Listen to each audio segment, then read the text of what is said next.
Impossible pour les journalistes étrangers d'assurer une couverture exhaustive des élections en Iran. Entrer dans le pays est déjà un exploit. Seuls 200 reporters de 105 médias étrangers ont obtenu un visa.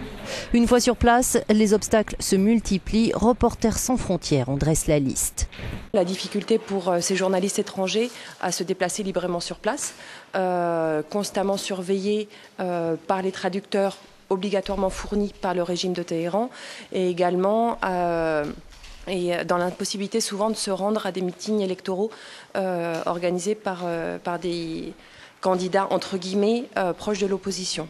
Selon Reporters sans frontières, le réseau Internet et les téléphones portables seraient surveillés quand encore ils fonctionnent. Internet est extrêmement ralenti, voire même quasiment bloqué aujourd'hui en Iran. C'est vraiment très très inquiétant par rapport à ce qui va se passer vendredi. De son côté, dans un rapport publié ce mercredi, Amnesty International dénonce un durcissement de la répression en Iran à l'approche du scrutin présidentiel. Cette répression se traduit essentiellement par des arrestations et des détentions arbitraires, par des procès inéquitables et par diverses formes de harcèlement. Et les victimes, ou principales catégories de victimes, sont souvent des professionnels des médias, des journalistes, des militants politiques de l'opposition.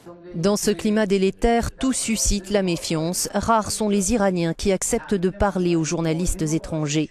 Des Iraniens toujours profondément marqués par la répression sanglante du soulèvement qui avait suivi la présidentielle de 2009.